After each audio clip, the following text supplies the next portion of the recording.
day, and welcome to Real Chicks Rock presents Real Discussions. I am your host, Michelle Dawes Birt, and as always, I'm super excited to be here with you this afternoon. It is a beautiful day in the neighborhood. We are here in Atlanta, Georgia. It is hot. Today is hot. Yes. Like yesterday it hit 100 in some parts. I don't think we were ready, but today is hot. I just want to wish everyone a happy Father's Day, all the fathers that are out there. It is Father's Day, and a lot of celebration is going on here in the city. People are taking their dads out, uncles, godfathers, brothers, sons, everybody's getting out. So good. We're just so excited that it is Father's Day and that we have an opportunity to honor our dads. Today, before I jump in with my guests, I wanted to welcome all of our listeners and all of our supporters. We thank you. But for all the new people that are checking us out today, let me give you a little bit of background about what Real Chicks Rock is all about. It's all about creatively collaborating and connecting to raise awareness regarding issues that impact women.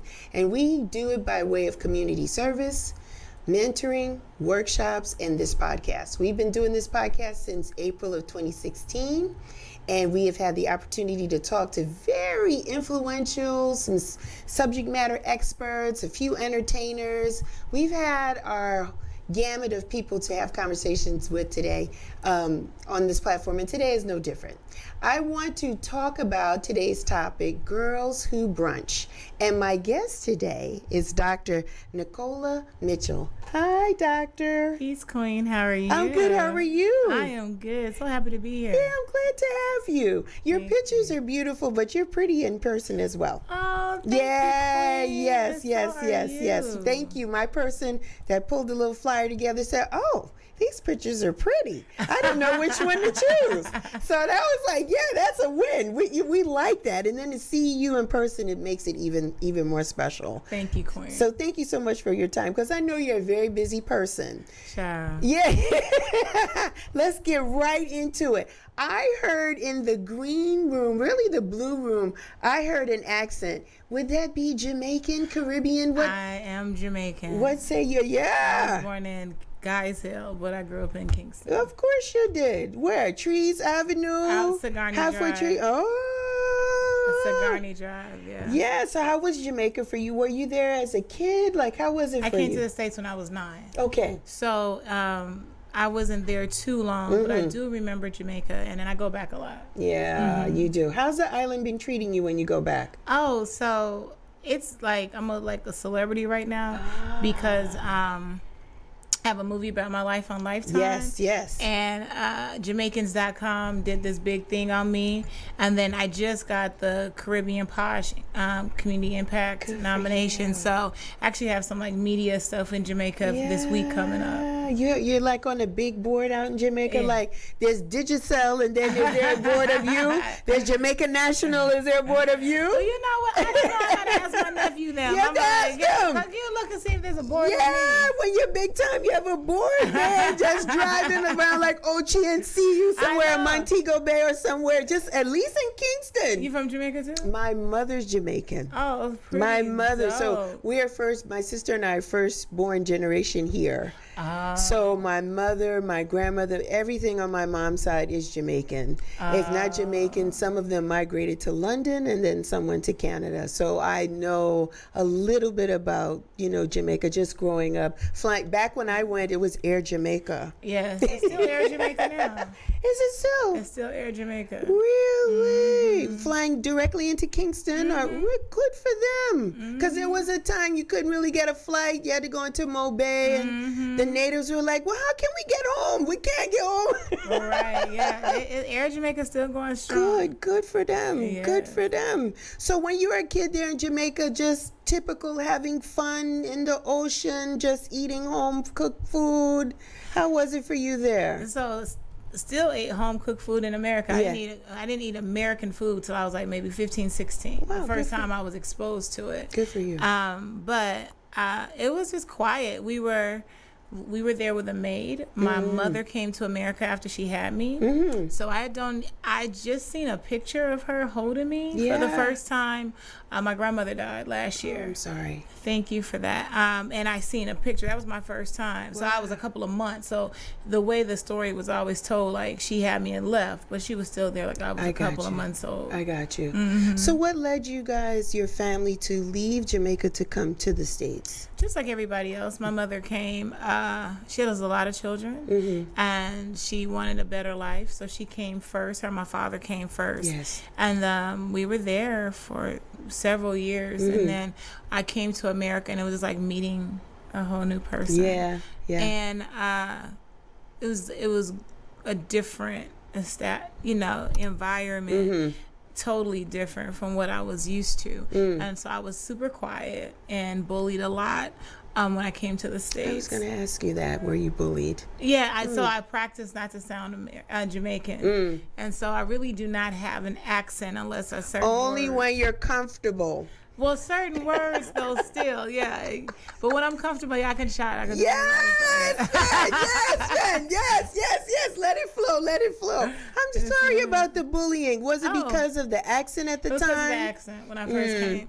And, like my mother, she was born in Cuba. Oh. And my dad is from Belize. So it was one of those things as well, like, what are you? Yeah. And I moved to Vegas. And they were just like, okay, y'all Mexican? Yeah, what they is didn't this? know. They didn't know, child. They didn't know. They were so messed up. Why Vegas? I mean, I think because of the hotel industry, the hospitality. Gotcha. It was an easier job to get, making a lot of money. And so, yeah. Yeah, because Vegas is big, man. Just all those hotels and multiple restaurants in one establishment, so plenty of work there. The unions work is good. Yeah, that's a good thing. So how did we get to Atlanta? So I always came to Atlanta because I'm a writer in real life. I started writing almost 18 years ago, so I have like 25 books, I think, now. And and so I always came back and forth to Atlanta for, speaking engagements, book events. But when I actually moved, it was for my daughter. She's 25 now. At the time, she was 14, 13, and she had optic nerve disorder, and she had a mass on her brain. So she was losing sight in her left eye. So we moved here for her medical treatment. Yes. And so that was a little different because I came back and forth to Atlanta for work and for business, but this was totally a different dynamics to come back for her medical treatment. She was having seizures. It was all kind of craziness my first couple of years, getting acclimated. How is she doing now? She's amazing. That's good. She's a celebrity stylist. She's a college graduate. Good. Both of my girls are. You don't look like you got kids in college. I'm not gonna look. I'm not gonna look at. I'm not gonna look into the light. I'm not gonna look at you anymore. I'm not gonna look at you anymore. You don't look like you have. You're amazing. My God. Thank you. My youngest is 25. The youngest. My oldest is 30. Wow. And then I have a goddaughter that's 34. Wow. Did you always wanted to be a writer, an author? So I never knew that, because I'm Caribbean, so you were never told that you can make money from that, right? But I always wrote. Yeah. I always journaled or just? Yeah, I journaled, just wrote little stories, how I was feeling, just things like that. And I came up with stories because I didn't have the best childhood. So I was coming up with stories of what my childhood should be, what I wanted it to be. And it was just so crazy that I wrote and I used to read everything. I started reading V.C. Andrews. I started reading Daniel Steele, books I knew I shouldn't have been reading. But I just was always challenging myself. And then my sister, she was like, you read so many books, you can write something. And then when I was in undergrad, they dared me to write my first book. So I was in this crazy relationship, high speed chases, women hiding in a garage naked, anything that could happen. And I would journal that. And my friends, when I was undergrad, they dared me to write a book about it, and I did. Wow. You've had an exciting life. I know, right?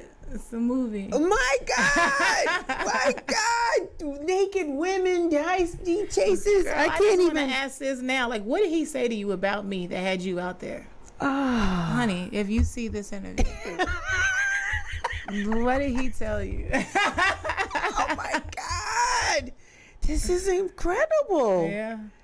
In the garage. In the garage. Girl. My God. Chilling. That's a whole nother conversation for another day. Like, I could bring you back for just on relationships. Oh, let's go. Because that is a whole thing right there. Yes, and ma'am. I can see and smell evolution Oh, of course. and peace So peaceful. and just where you were then, I don't know, but where you are now. And that journey was probably incredible. How you found yourself, discovered yourself, loved on yourself. So in that process, to go back, I was raped the first time at church when I was 14. Oh my. By my choir director, and then I was raped a couple of more times after that by different men that were supposed to protect me. And so I think during that time frame, I never talked about it. So only certain people knew what happened to me, and so I held on to relationships back then, because if you just told me you love me, I held on to it. Okay. And so I put up with a lot back then because I didn't even know my worth at that time frame. Yeah. I used to think that there was something wrong with me. Wow. So it wasn't until I was 33 that I started becoming healed and going to therapy and figuring out my life. Yes. And your worth. Yes. And I mean, I was writing books and all that stuff still during that time frame. And I took my power back in regards to ending the abuse, things like that. But I still never spoke about it and let it go. Yeah. I used to be 300 pounds. I used to, it was so many things. But like once I start forgiving myself Yes. first, Yes. like Yes. it's not your fault. Right. Right. And then forgiving everybody else around me, my skin cleared up, my hair, It's it gorgeous. just, everything was just different. Yeah. And the weight started falling off. Wow. And so those are all the premises of why my organization was created, because I was that kid.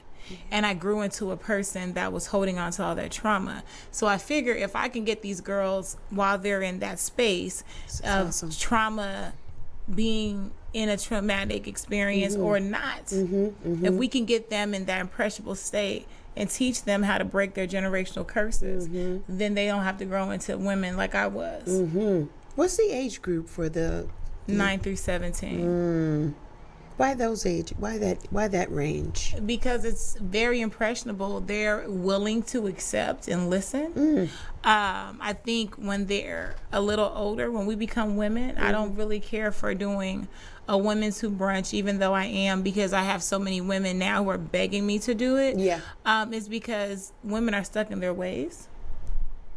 And a lot of times we're arguing with women to see their value. And so if we can break that in the child before she gets to that age of losing sight of that, that's the difference in everything. It's an excellent age range because our bodies are changing too. Right.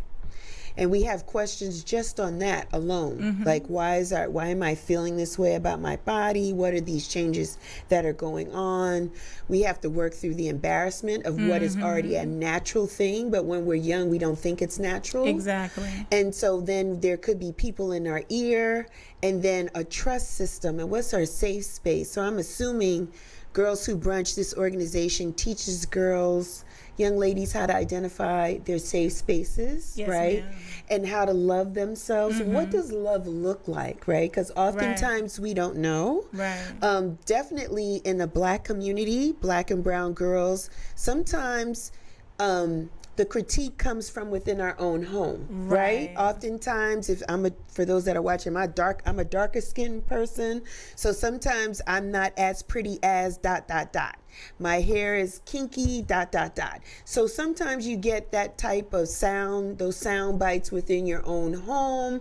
And so then when you step out, you meet people that may be saying some things to you that sounds like love, that makes you feel a certain way. And so I appreciate what you're doing, because you're helping them identify their self-worth when they're young. Because you're right, some of us don't find our way till even in our 40s. Real late in life, like hitting real rock bottom. God almost has to come down with the 2 tablets to save us. I mean, like, it's really like pulling you out. Yeah. Yeah. It's like a really, like, when we say, okay, I've had enough, I'm sick and tired of being tired, that we start to incorporate the tools, changing our friends maybe, or surroundings, reading different things, getting the therapy, having a relationship with God, to really start to understand who God created us to be and what our worth is in this earth, right? Exactly. Beautiful, beautiful. How long has the organization been around? We're going into our 9th year. Congratulations. Yeah, our 9th year is going to kick off next month in New Orleans Fastest Festival. Congratulations. Thank you. That's awesome. Thank you. I'm excited. Yeah, it's a lot of great changes. This new tour is called the Hidden Emotions Tour. Really? Okay. And so a lot of the girls, and what we're talking about, they have this pent up stuff that's going on inside them. They may mask themselves. I'm happy every day, but there's things that's going on that they just do not understand. Right. So we're going to get to the bottom of it. And this tour is going to be dedicated to bringing out those hidden emotions and identifying them and figuring out how to move forward. Yeah. With every event it's an empowerment conference. So we have workshop panels. We talk about empowerment, education, financial literacy, human trafficking prevention, safety, things like that.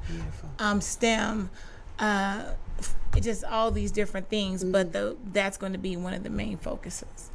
During the 9 years of the organization's existence, have you seen a change in some of the things that are triggering maybe our young ladies, or what they're going through? No, it's been the same. It's been the same, been consistent. It's consistent. It's really bullying. Wow. Is really in communication with parents. If they're from a low-income family, or if they're from a situation that a parent does not know how to identify her issue, that's being brought back to them. But even if they're from a better circumstance, a lot of times too, their parents are so busy working and doing these things, so now these girls are left to the wolves either way. So it's really unilaterally the same. Wow. No matter, and I go all the way to Nigeria, St. Lucia.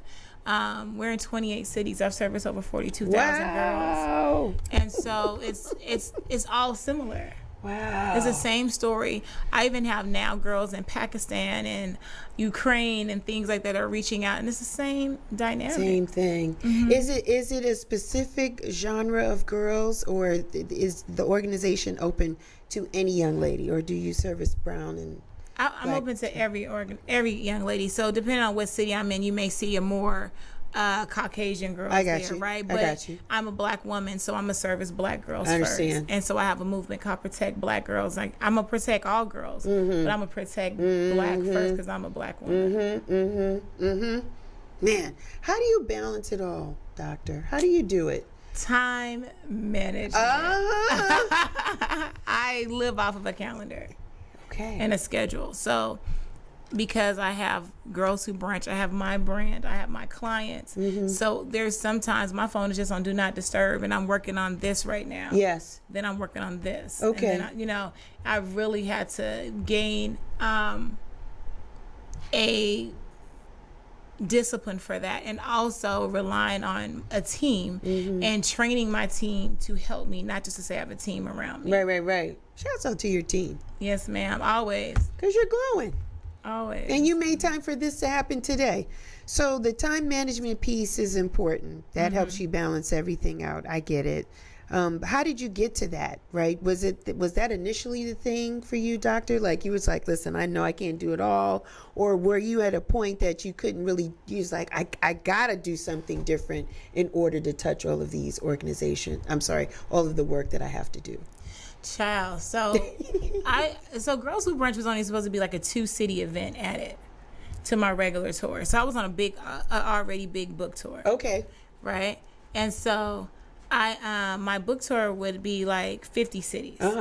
Right? And so if I'm adding on 2 girl events during my regular tour, then what is that, right? Yeah. But it took legs for itself. And the very first event, we had over 250 girls show up.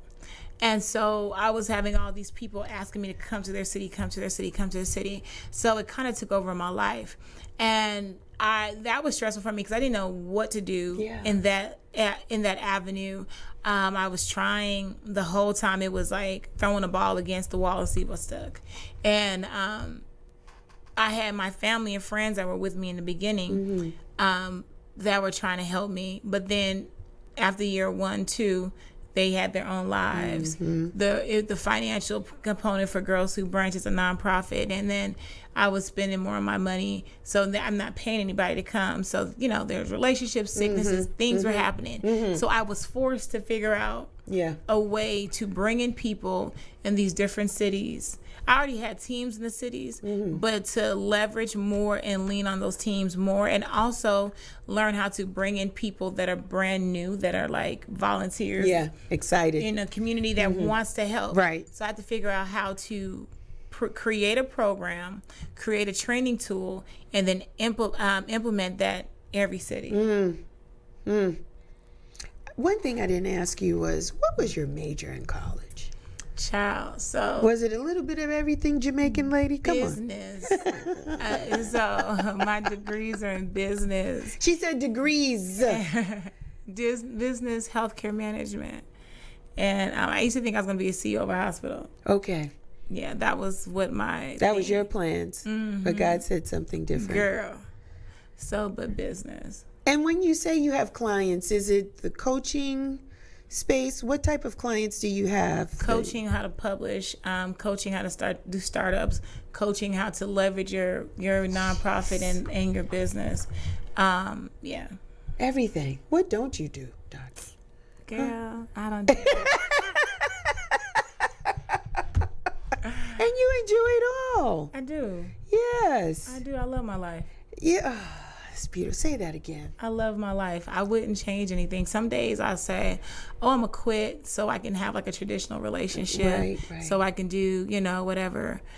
Because a lot of times, because I'm so busy, the relationships sometimes fall to the wayside. And so I have to have a mate that's similar, as busy. But then sometimes if you both are powerful, it's just hard. So sometimes I'm like, I'm going to quit. And I'm like, girl, if you did quit, what you gonna do with yourself? Yeah. Pass out.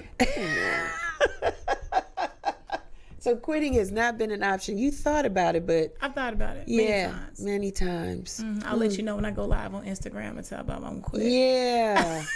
Okay. It's hard. It's hard, Doctor, to try to just being a Black woman, period. Yes. Is difficult. Yes. And then when you feel these tugs on your heart or for purpose, right, to do different things, and then you're gifted, you're skilled, you're talented, and then you're able to do various different things. It's like, to whom much is given, much is required. It's like you and the thing is, your testimony is powerful. Like, all that you've been through has been a catalyst, because you're like, I don't want to see anyone else go through what I went through. I discovered who I was when I was 33, right? And your passion and commitment is, no, I don't want anyone to wait that long to know their value. And that's what gets you going every day.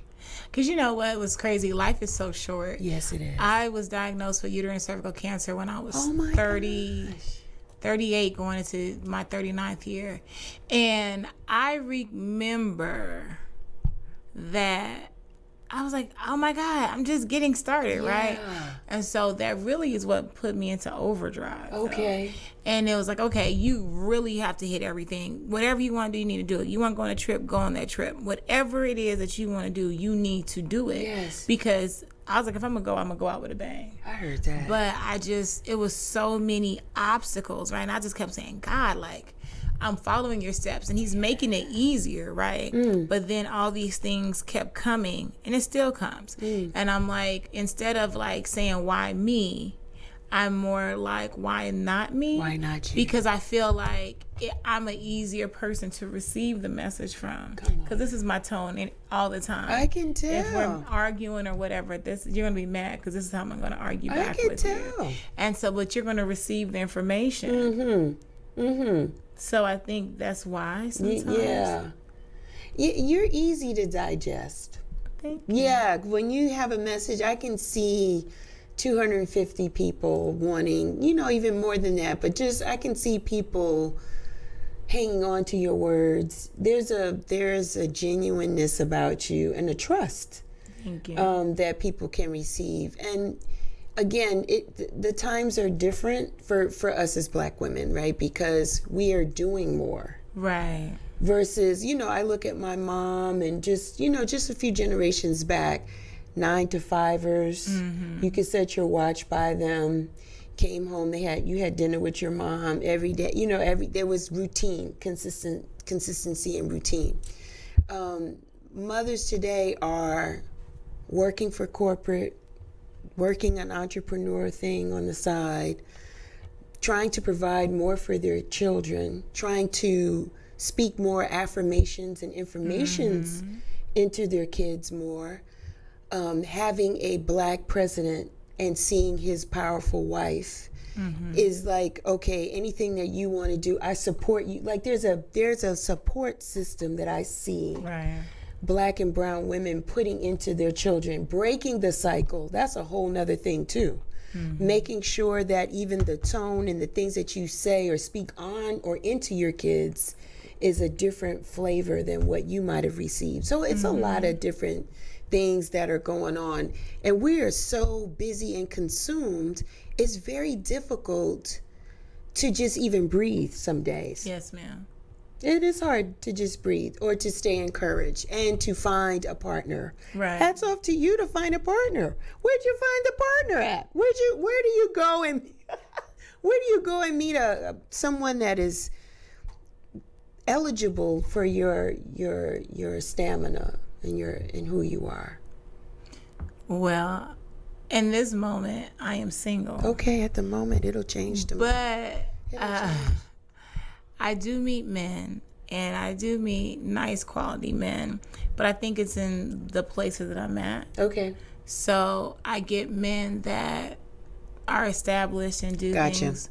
And I think sometimes though, because I have more male friends. I got you. And they'll tell me, well, Nick, your problem is that you're just so strong. But I am, but I'm not alpha. I know that's right. So I'm like, okay, but you know me. But they're like, if they're Googling you, if they're looking at your social media, they're doing these things, it's intimidating. And I'm like, but so people, I think a lot of times I lose out. I can't say for all women, but I think for myself, I lose out with that quality of a man.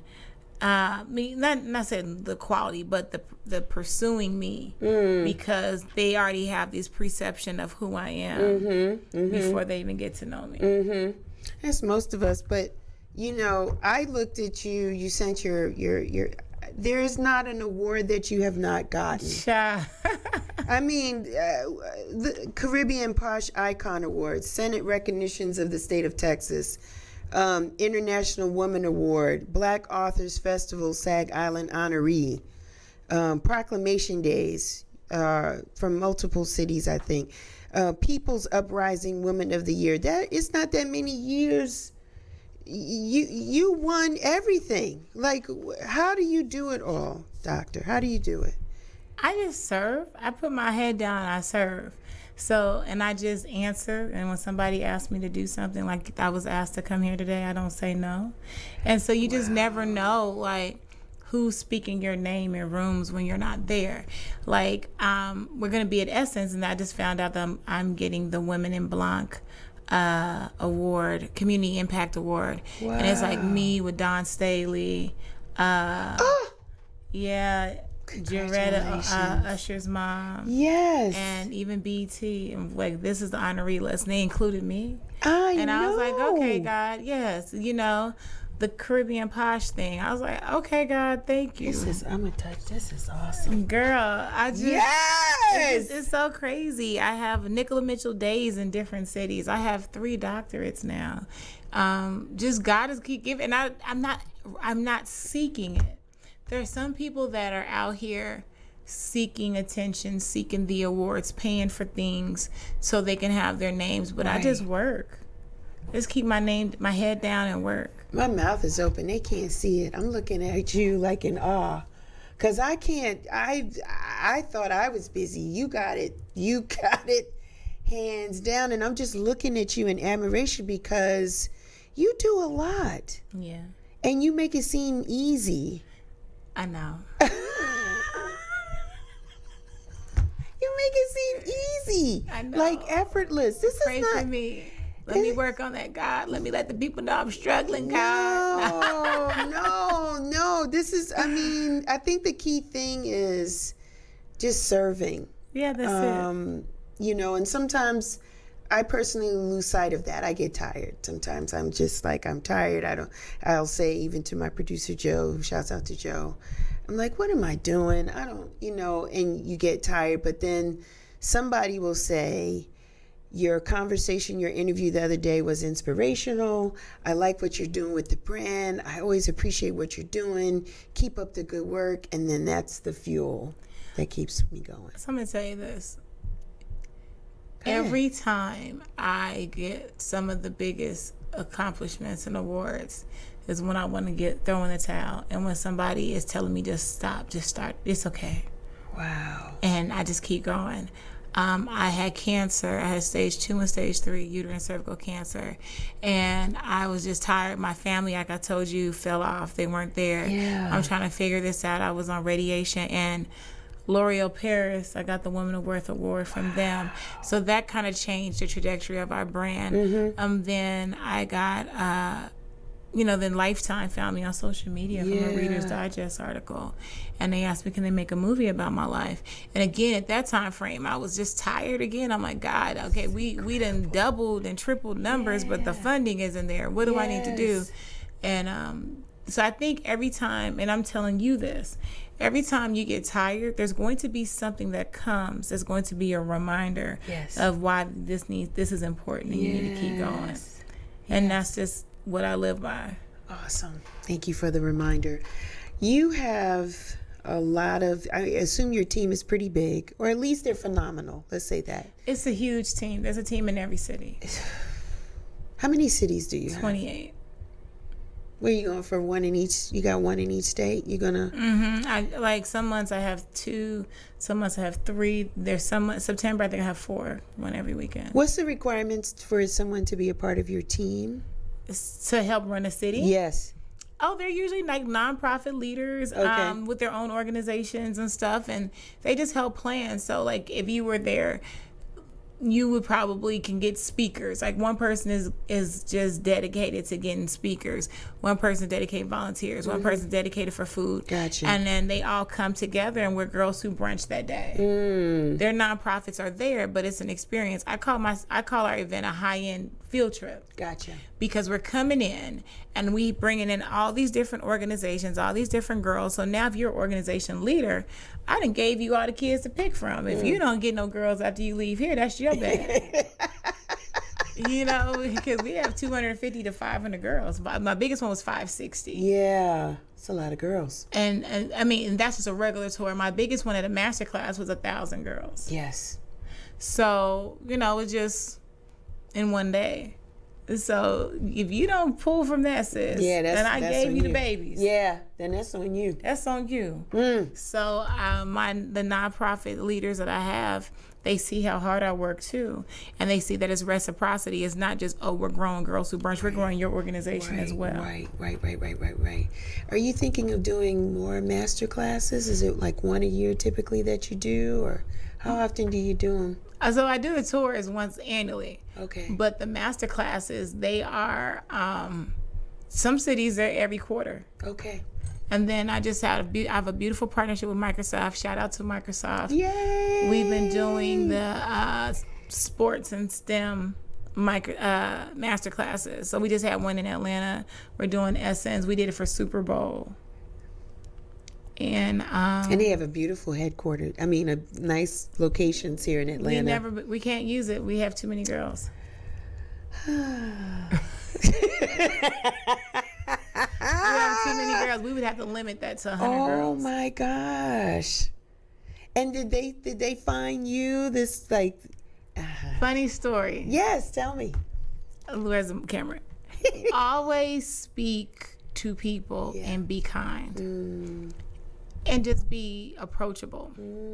I was at Essence Festival last year. We're in a restaurant. There's a group of guys talking, table next door. I'm laughing at their jokes. And just was getting up to leave. And the guy said, hey. I was like, because he thought somebody offended me. And I was like, oh, no, I'm tired. I just had an event. I have a nonprofit.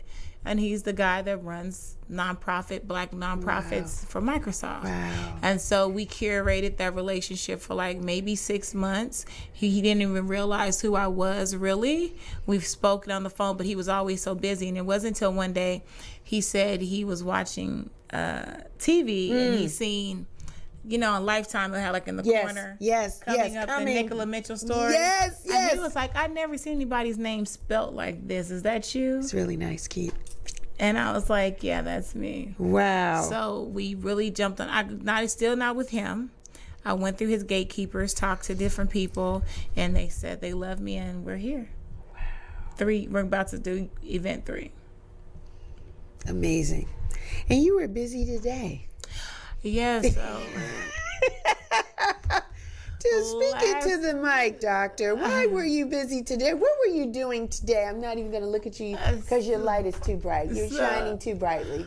I'm not even going to look at you. So the Steve and Marjorie Harvey Foundation is one of my who? partners. You say that too quickly. Say that again. The Steve and Marjorie Harvey Foundation. They're one of my partners. Those people, yes. And last week I took 20 girls to camp. And this week the boys were having their camp, and they bring the moms in. And again, curating and nurturing relationships. My girls were invited. My moms were invited to come as well. So I took 20 moms today, and so I had to go. What was involved in the camp for the girls last week? Oh my gosh, they fished. It was animals. Wow. They paddle boated, zip lined. They had speakers, Angie Martinez. Oh, I love her. The young lady that's over TV One. Yes. Clio TV. That's beautiful. So many great things. Women who golf. They just they brought the who's who out in front of these girls, and so my girls go every year. This is year 6 that we've been there. And then they also partner and sponsor with us, and we put on events as well together. So we usually do Baltimore and here. Nice. Did the Harvey Foundation find you, or was that you were in the right place at the right time? And relationships, because Zane, the writer, is like my mentor, plus she's on my advisory board. So she's also on the board with the Harvey Foundation. So she brought our girls the first year. Nice. What do you envision for Girls Who Brunch? I mean, we're on year 9, 10 is a decade. What do you envision for your organization? I want to have it like an Essence Festival. I want it to be really big one weekend, because like I'm running out of days to go for the weekend. And we got so many cities. They're like, well, can you come here? Can you come here? I'm like, sis, we're in LA. Can we just do one, right? And so my goal is to have it like a huge conference that's like with different stages, different things, and it's all for the kids for the weekend. And so I kind of do that right now with my She Dreams weekend. But I want it to be bigger to the size and magnitude of the Essence Festival. Yeah, Essence is huge. Yeah. And been around for a long time, and it's good. It's good. And it's gotten more arms because initially it was about the music per se, but now it's the workshops and the conversations. And again, the tools. People need tools to feel empowered, to live out their hope, their dreams, and just to know that they're not the only one thinking or feeling the way that they are. There's questions, and so to have people like yourself there, it's like a glimmer, like it's hopeful. It creates hope. And you know, for those that, like, everyone doesn't want to be an entrepreneur, Right. but they, you know, Black and brown people, we cheer each other on. Like, to see you in this position, people are like, yeah, girl, this is awesome. So you inspire people one way or the other. I'm told that. Are you told that you're humble too? I am. I don't know how to be anything else. Okay. I really try, but I can't. Okay. God said just do. You spend time with God often, like every day? Every day, girl. We talk all the time. All the time. Yeah, that's my homie.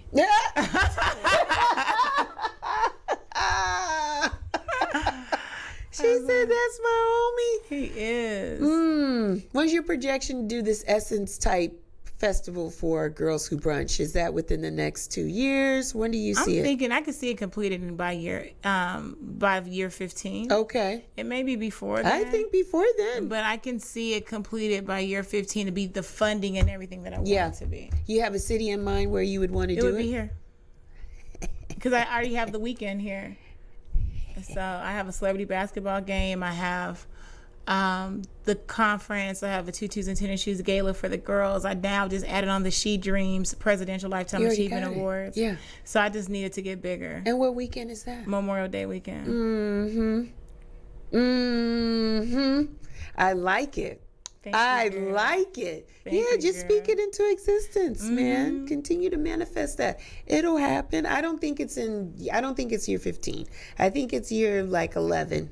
Okay, girl. Let's 2 or 3 touch and agree. We touch and agree. Yes, And baby. I say 11. 15 is too far down the road. You're busting out the seams. You need to have a venue, the space, like it's already done. The funding is coming. It's already there. You just keep doing what you're doing. All of these accolades, movie, book, 25 books. You got another book in you? Oh yeah, this lady. See? I am writing a book. Okay, I've been dropping a lot of workbooks, and then I have a kids book coming out. Called The Adventures of Legend. It's a series. It's a 4-book series. It's about my dog.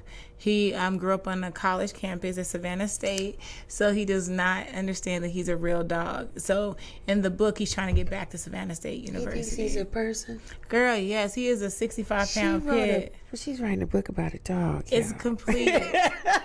So I wrote a book about this dog. It's a kid's book, and I'm pitching it right now. I love it. And then I have another. I'm trying to do an adult book. So one of my book series is the Deani series. That's the first book.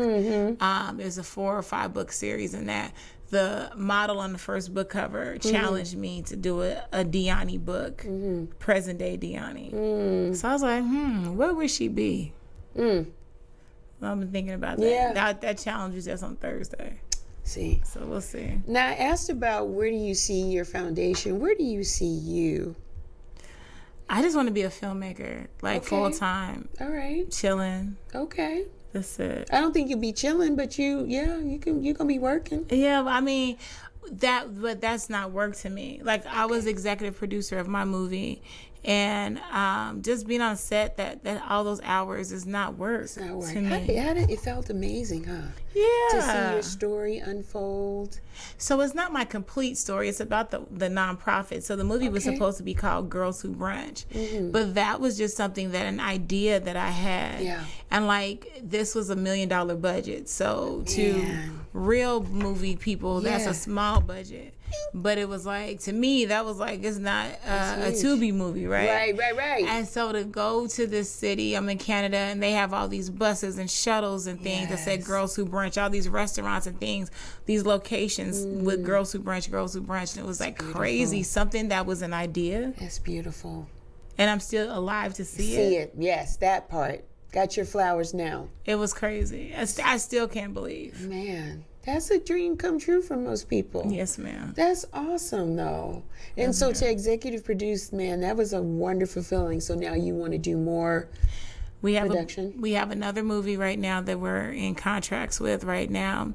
I have a thing for my life, something that we're dealing with, trying to do with my full life story. That's going to be good. And then that's something separate. And then I have another conversation for a scripted series. That could be a 2-part series. Oh, it's going to be like how we break by maybe like an 8 to 10. Yeah, that's a lot to cover. Because that's good stuff, though. Yeah. So will you be interested in producing other people's stories or like really thinking of your own production company perhaps? No. No, ma'am. But I will produce on somebody else's project. I got you. And that was just telling me, Michelle, I can't do it all. I got you. I got it. And I'm okay with saying that. Because there's so many people out here. I think that's another problem with us that we don't want to see. It's like the challenge of somebody else's winning. Okay. So I'm gonna just do that too, but we don't give that thing 100% because we got our hands in so many fires, right? So we can't give something 100% because every time Tom, Dick, and Harry say they're gonna do something, I'm gonna do that too. Do that too. Yeah. But if they looked at the power of collaboration, I was gonna ask you and that. partnership. Yeah. How look at my organization, it's built off of collaboration partnerships. It surely is. It's powerful too. So, it is powerful too. Yeah, it's a keeping up with the Joneses kind of thing. A little bit of a crab mentality. Yes, because there is strength in numbers. If we could just, and that comes from our people just generationally. Like it was always, we're going to help and support you, and then when you get to your level, then you kind of pay it forward, right? Or reach back and help the next person, and so everybody can get a little bit, just to make sure. But you have to be integral. Like you got to be a person of character, yes, ma'am, and be about your word. Because oftentimes when people get where they need to be, they were like, "Excuse me, have we met? Do I know you?" They get amnesia, so they forget those that helped them or put them on or put a good word in or labored for love. Yes, ma'am. Because oftentimes you don't have the budget or the money, but they believe enough in you and your dream, and they'll support you to make that happen. And so when you get to where you need to be, you got to just make sure you extend that back. Yes, ma'am. Good for you doing what you do. Thank you, Queen. Listen. This was good. This was good stuff. This was good conversation. Now, you do a lot. Do you get to travel? Do you take vacation? You get some? She's smiling. I'm going to sip some water because that looks like a no. So, I travel a lot. We just talked about it. I'm on tour. So, I travel a lot, right? Personal. I said vacation. But I usually vacation if there's a person. Like, I'm lying. I just went on a Disney vacation with my kids. Okay. We went to Disney World for Christmas. Okay, nice. And so we're now doing destination Christmases. Nice. Because my children are grown. They're grown. So we're doing that. Nice. So that's a vacation. That is a vacation. Yes. And I usually vacation with a partner. So usually it's the partner that is like, hey, we're doing XYZ. Okay. So, partner, new partner. Yeah. I need some vacation. Yeah, I was going to say, because you said that you're single, and I was like, well, if you're single, then the partner can't take you on vacation. We need a partner. So we're accepting new partners. Please Applications, the application. Please vibrate at the appropriate level. Yeah. Positive vibrations are important. Like, don't waste our time. Yeah. You know what it is. This is a full body, this person has a lot going on. Can you meet the challenges? Emotional intelligence. Yes. Can communicate. Yeah. Spiritually connected to the Most High. Like know a scripture or two. Like know something. Do something. Can pray with, can pray for. Yeah. You need all that. All of it. And I'm very detailed. Like the last relationship I was in, when I met him, it was scary because it was everything I like write out. Wow. And it was everything. Gotta try that. And so when we broke up, he said we broke up. Like I broke up with him like a business transaction. He felt like, and I just was like, this isn't working. And I wasn't. We're cool. I didn't leave in malice. Yeah. But I was just like, I pray for you. I just got to tweak my prayer. I got to add on a couple new things that I asked you for. You weren't willing to do. Wow. I wrote some stuff down. It didn't come true. You gotta keep it. You gotta keep speaking it. I gotta keep speaking it. Yeah. 'Cause I'm on the power of the tongue. Yeah. I gotta work through that. I'm gonna have you come back when we talk about relationships. I got you, baby. I know that's gonna be fire. I got you, baby. That one is going to be lit because there's so many women like you, like us, that are really wanting to. We're not alpha females. We're not. We want someone to partner and be a team, and then we have love languages that we want people to recognize or ask. We really want to be in a committed relationship, and so it's just like we know it's out there. So we're not speaking ill like, oh, it doesn't exist. We're not trashing men, not doing that. But it's like, how? And how do you continue to be all about your purpose and still invest in you as a woman? So I do believe that the same way I throw myself into work when it's time to date and things like that, like I turn off everything and I give my partner Good for you. That's what I'm talking about. Undivided attention. So now before I didn't. And I seen where that went. So I learned the value of that date night, of getting dressed up, making myself pretty. I think a lot of times too, you're in the house and you may just wear muumuu with your hair tied up and things like that. The same way you got them, you got to keep up. Yeah. So wear some cute housewear clothes. It doesn't have to be sensual, but just make yourself attractive. And I had to really learn the balance of that. Yes. And I seen different. Yeah. Who do you have a mentor? Who inspires you? God has given me so many great women that has came in as mothers, mentors, something. So I can't even give it to one person. Wow. My mentor that got me to this point from a kid, Dr. William Sullivan, he passed away recently. But he, when I was a little kid, he believed in me. He was like, no, sis. He didn't care I had a baby. He didn't care. He's like, he talks to me really rough. And I was like, what you gonna do? What you gonna do? And I'm here. Yeah. So the movie was created because of an article about our love story as a mentor to a mentee. And he was able to watch the movie in his hospital bed before he passed away. Oh, that's beautiful. So I was able to give him his flowers of what he meant to me. That's beautiful. And kudos to him. Kudos to people that create safe spaces. Yeah.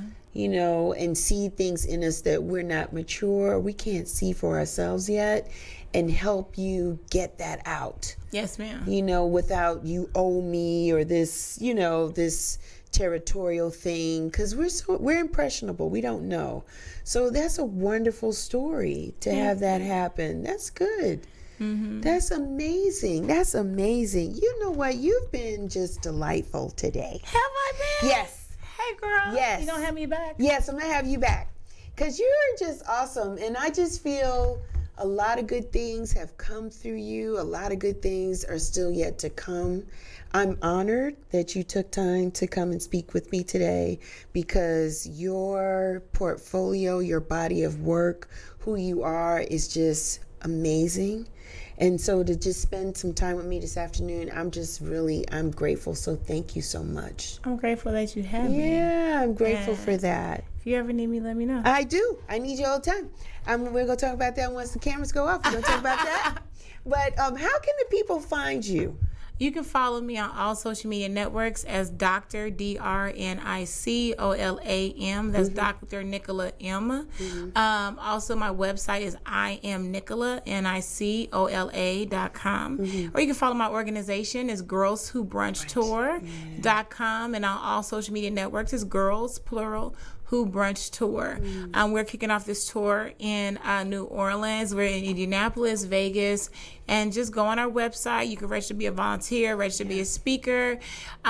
We always accept donations. There's no donation too small.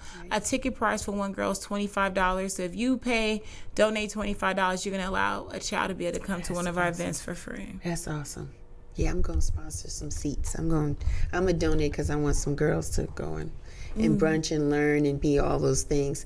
But listen, that was my time Real Chicks Rock, you know me. I'm everywhere. I am on Instagram, Twitter, Facebook. Go sign up and subscribe on the website, realchicksrock.com. Go get you a t-shirt. You know you need one. In this beautiful springtime weather, it's hot. Put that brand on you, and if you take a picture, tag me on the picture so I can see how cute and wonderful you look in it. I love it when you do that. But listen, that's my time. You know what it is and how I always like to leave you. I leave you with the words of Mr. Frankie Crocker. When I was a kid in New York, I listened to him on 107.5 WBLS. He would end the show Monday through Friday. He would always say this: may you live to be 100 and I live to be 100 minus a day, so I would never know that beautiful people like you had passed away. Thank you for checking out Real Chicks Rock Presents Real Discussions. Be sure to subscribe so you don't miss our next show.